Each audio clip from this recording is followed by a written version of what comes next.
Boa noite a todos. Que a paz e o amor de nosso Senhor Jesus Cristo estejam em nossos corações, hoje e sempre. Antes de iniciarmos, eu gostaria de dizer que, assim como vocês, ainda sou um ser em evolução, com um longo caminho pela frente.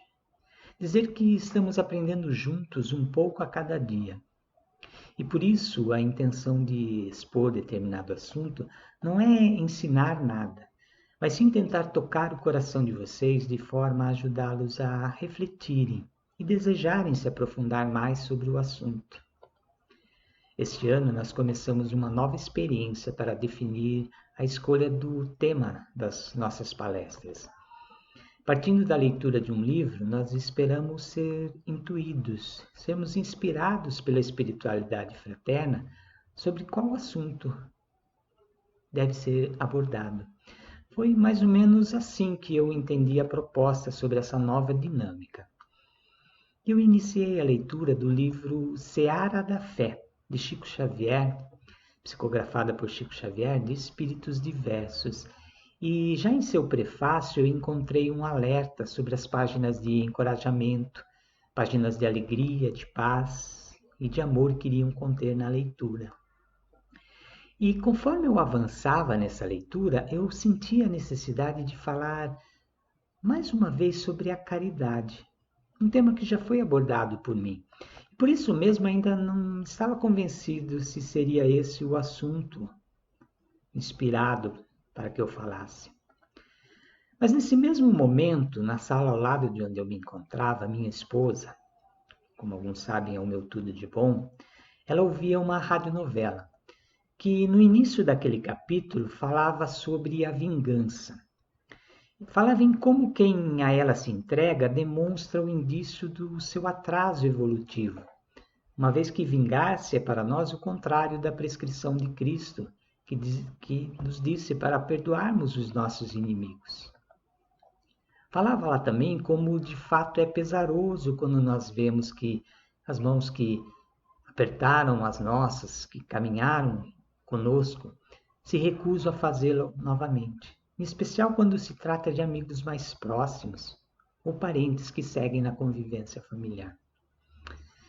Mas também dizia de como podemos afirmar que todo cristão que pretende hoje achar-se no direito de vingança, ele seria indigno até de figurar como seguidor de Cristo. E seria indigno do ensinamento de Cristo que diz que fora da caridade não há salvação. Então estava aí novamente o assunto se apresentando e confirmando o tema principal desta noite. Comentei com ela sobre o ocorrido e como não estava ainda seguro falar sobre isso, para não ser tão repetitivo, né? Então ela me lembrou do que eu acabara de ouvir e de como da caridade vertem outros sentimentos que vão além da doação material. Da caridade transbordam sempre boas energias e boas ações. A caridade, ela se manifesta por vários caminhos. Porém, a mais efetiva e transformadora é por intermédio da ação. E se olharmos por essa ótica, o oposto da caridade é a nossa omissão, é a nossa crítica vazia, quando nós só falamos mal e não fazemos nada para mudar a realidade. Então, caridade é ação, caridade é agir.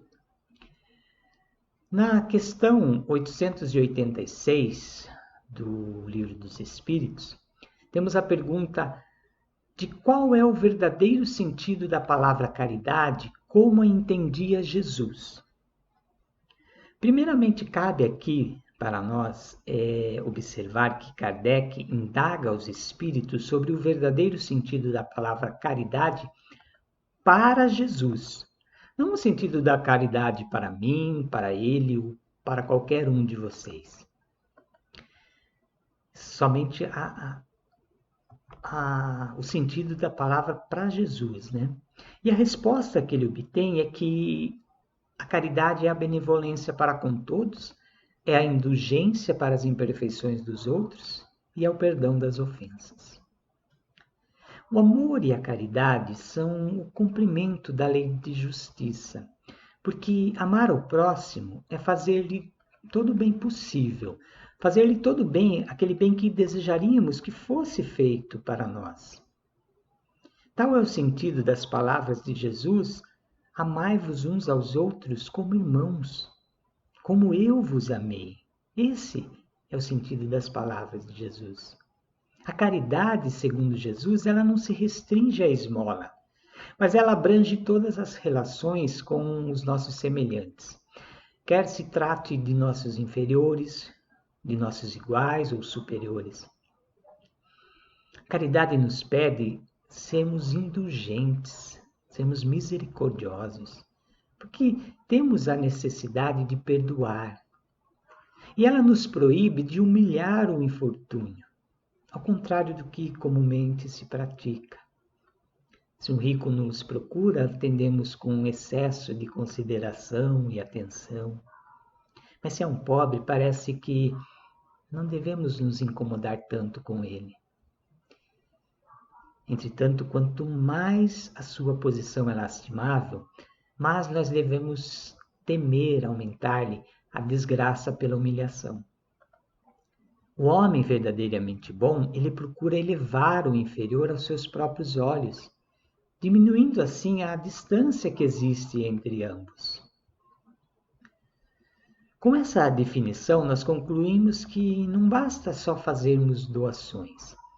Muitas vezes, essas doações também limitadas àquilo que nos sobra.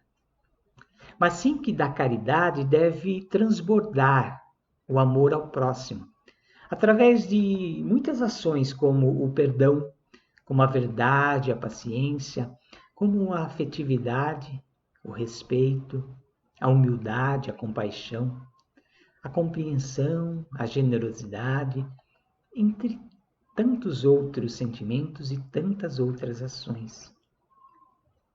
E todas essas ações vão nos ajudar a confrontar as nossas más tendências, vão nos ajudar a confrontar o preconceito, a crueldade, a crítica, o desprezo, o rancor, o egoísmo. O egoísmo que, segundo os espíritos, quem nesta vida quiser se aproximar da perfeição moral deve eliminar do seu coração todo sentimento de egoísmo, porque é incompatível com a justiça, o amor e a caridade. O egoísmo, ele neutraliza todas as outras qualidades. As boas ações vão nos ajudar a confrontar também o nosso orgulho. O nosso orgulho, que é incontestavelmente o que leva o homem a disfarçar os seus próprios defeitos, tanto morais quanto os físicos. Esse capricho é essencialmente contrário à caridade, pois a verdadeira caridade ela é modesta, ela é simples, ela é indulgente. E como eu falei no começo, sobre a radionovela, né? Como eu citei, ela falava sobre o sentimento de vingança. Jesus também nos ensinou que devemos amar os nossos inimigos. Ora, amar um amor pelos nossos inimigos, ele é até contrário às nossas tendências naturais. Muitas vezes essa inimizade ela provém de uma falta de simpatia entre os espíritos, que já vem de outras experiências terrenas. Assim fica difícil de ter para com o inimigo um amor terno e apaixonado. E não foi isso que ele quis dizer. Ele quis dizer para que amar os nossos inimigos é perdoá-los, é pagar-lhes o mal com o bem. É assim que nos tornamos superiores. E pela vingança, essa nossa má tendência, vamos nos colocar abaixo deles. A verdadeira caridade, ela é sempre boa, ela é benevolente. Tanto está no ato, quanto na maneira de como a fazemos. Porque se nós prestamos um serviço com delicadeza, com cuidado, com carinho, ele vai ter um duplo valor para quem está recebendo. Mas se a gente faz essa caridade com arrogância, com prepotência, nós podemos até satisfazer a necessidade de quem está recebendo, mas com certeza não vamos conseguir tocar o coração dessa pessoa. E também a gente precisa observar que o amor que eu tenho é o amor que eu dou. Pois se a gente vê, no início, o homem, ele não tem senão instintos. E quando ele é mais avançado, corrompido, ele passa a ter sensações. Mais instruído e purificado, ele vai passar a ter sentimentos. E o ponto delicado do sentimento é o amor. Não o amor no sentido vulgar do termo, mas aquele amor que trazemos no nosso interior, esse sol que brilha dentro de nós. Então, somente se dá aquilo que se possui. E se eu tenho tido dificuldades em dar amor, eu devo observar o que está me faltando para amar. Por outro lado, também nós não podemos exigir o amor do outro se ele ainda não sabe amar. Não podemos exigir respeito e consideração de criaturas que não atingiram esse ponto delicado do sentimento chamado amor. Sempre quem dá carinho recolhe a felicidade de ver multiplicado aquilo que deu. Mas somente damos de acordo com aquilo de que podemos dispor no ato da doação. Então temos de entender que há diversidades de evolução no planeta. Há homens que mal saíram da primitividade e vivem na sociedade moderna, ensaiando seus primeiros passos para atingir essa sensibilidade amorosa. E nós? Estamos em que fase dessa evolução? O que temos nós para oferecer aos nossos semelhantes? No Evangelho, temos que nem todos os que dizem Senhor, Senhor, entrarão nos reinos dos céus, mas somente entrará aquele que faz a vontade do meu Pai que está nos céus.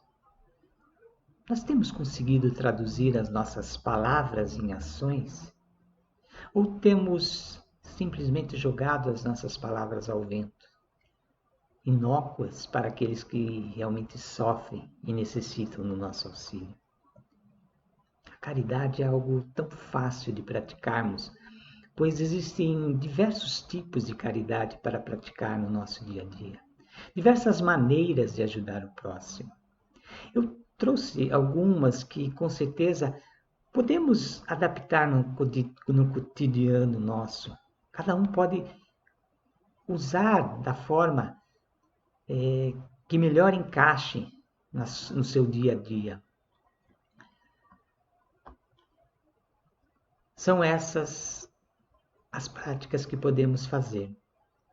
Ligar para alguém que está passando por um momento difícil. Podemos ensinar algo que gostamos, como cozinhar, por exemplo, para alguém.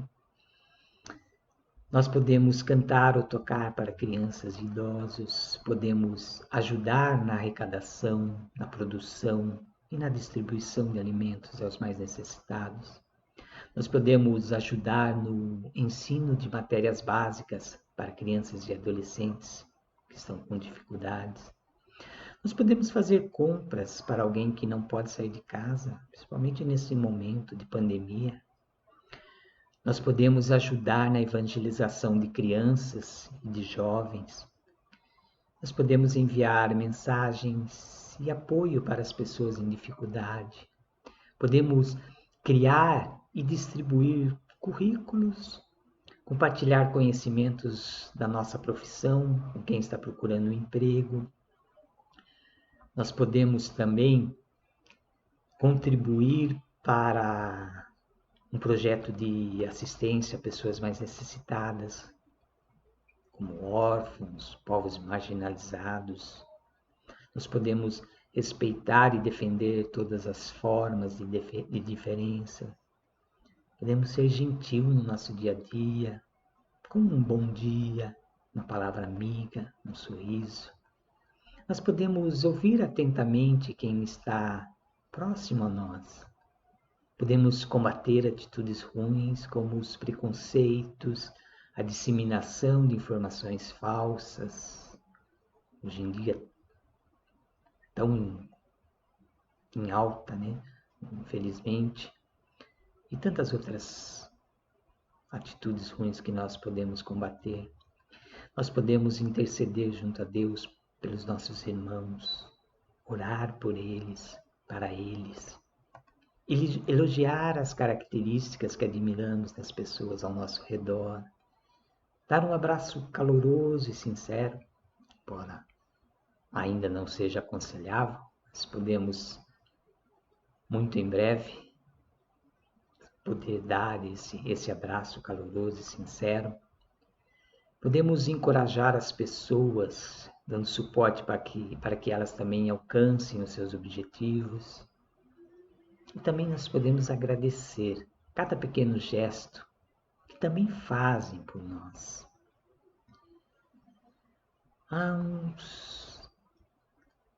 Vendo todas essas pequenas ações, eu lembro de uma série que há uns 15 dias nós começamos a assistir aqui em casa. Uma série que nós achamos genial, né?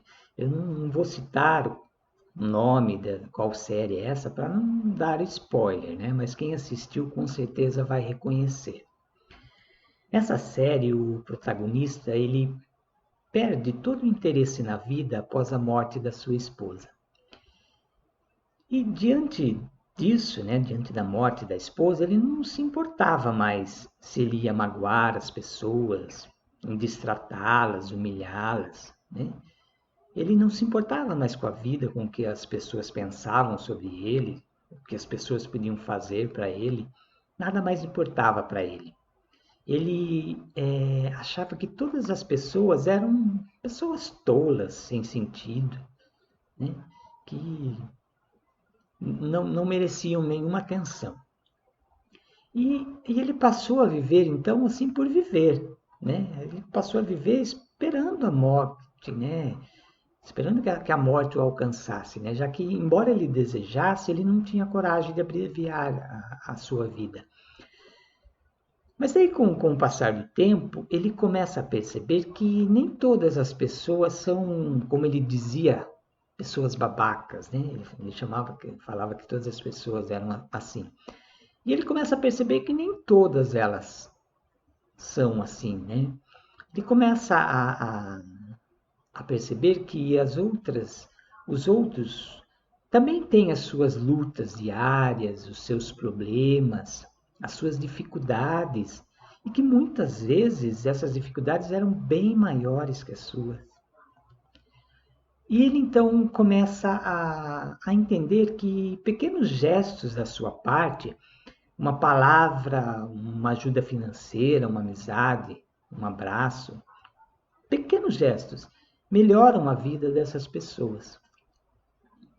Em contrapartida, ele começa também a entender que isso mexe com ele de uma forma positiva, que isso proporciona a ele pequenas alegrias, por menores que fossem, mesmo que não apagasse a sua dor, ele sente que a satisfação de fazer o bem está lhe trazendo de volta a razão de viver.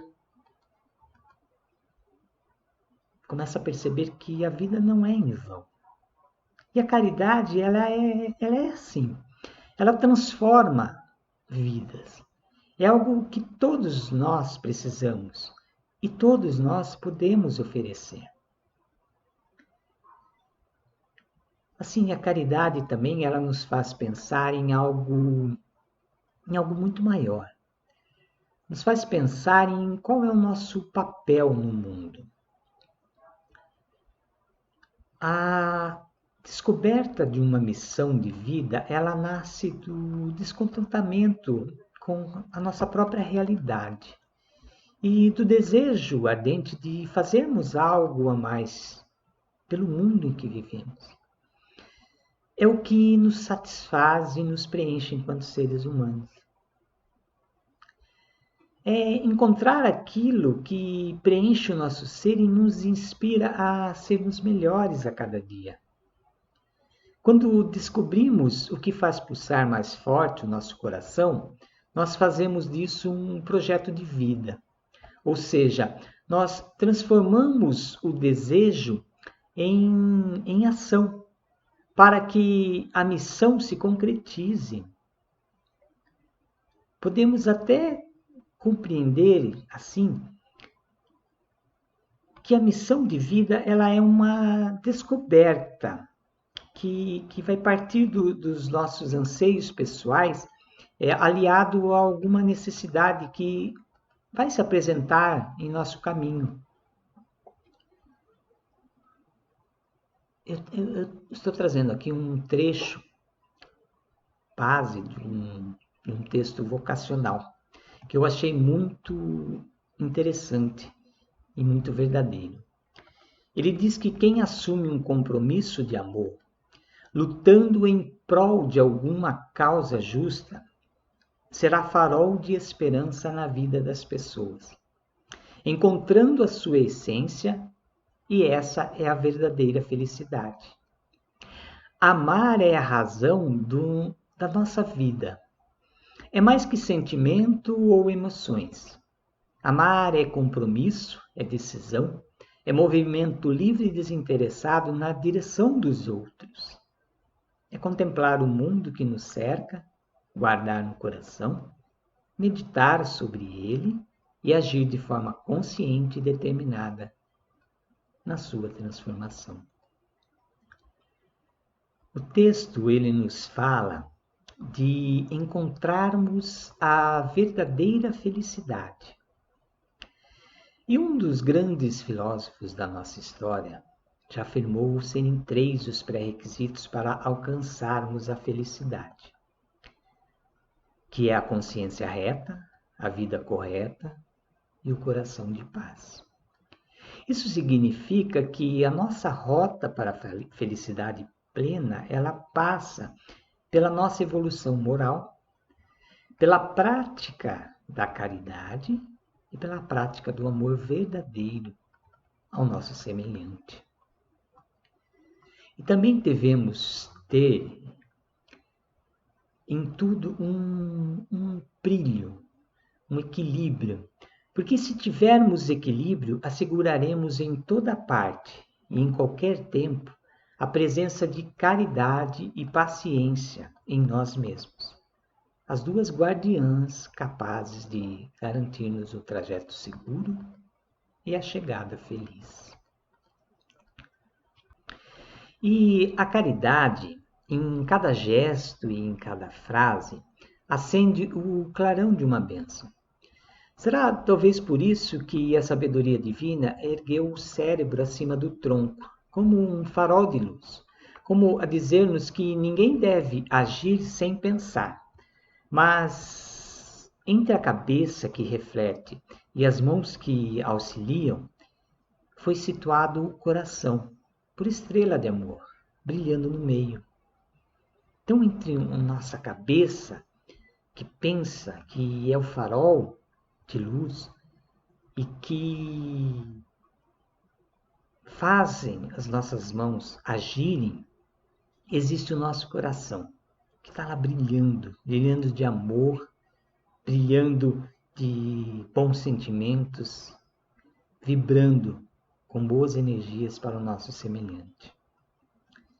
E para encerrarmos, vocês já devem ter ouvido sobre uma ideia inicialmente utilizada pelo matemático e meteorologista americano Edward Lorenz sobre o efeito borboleta. Ele propôs a metáfora de que o simples bater de asas de uma borboleta no Brasil pode ocasionar um tornado no Texas. Ou seja, a simples ação de uma borboleta bater as suas asas em determinado local irá desencadear uma reação em cadeia. Essa metáfora mais tarde seria a base, a base da teoria do caos. E disso nós podemos entender que tudo que começa com um mal pequeno, ele pode se agravar para um mal maior. Assim como tudo que começa com um bem pequeno, pode nos transformar em um bem maior. Então, todo o bem que nós fazemos, por menor que seja, ele pode e vai transformar a vida das pessoas e também vai transformar a nossa. E, e vai ser sempre uma corrente, gerando cada vez, aumentando cada vez mais essa corrente de bem. Vamos ser então, ainda nessa experiência terrena, a fonte de luz e de caridade. Aquela fonte que transborda todos os bons sentimentos e boas ações em direção aos nossos irmãos, fazendo que consigamos ir transformando aos poucos esse nosso pequeno planeta azul em um planeta, em um mundo melhor para todos nós. Fiquem em paz, meus irmãos. Agradeço a atenção e que Deus nos abençoe, nos ilumine e nos ajude a sermos esse farol de luz no mundo. Boa noite.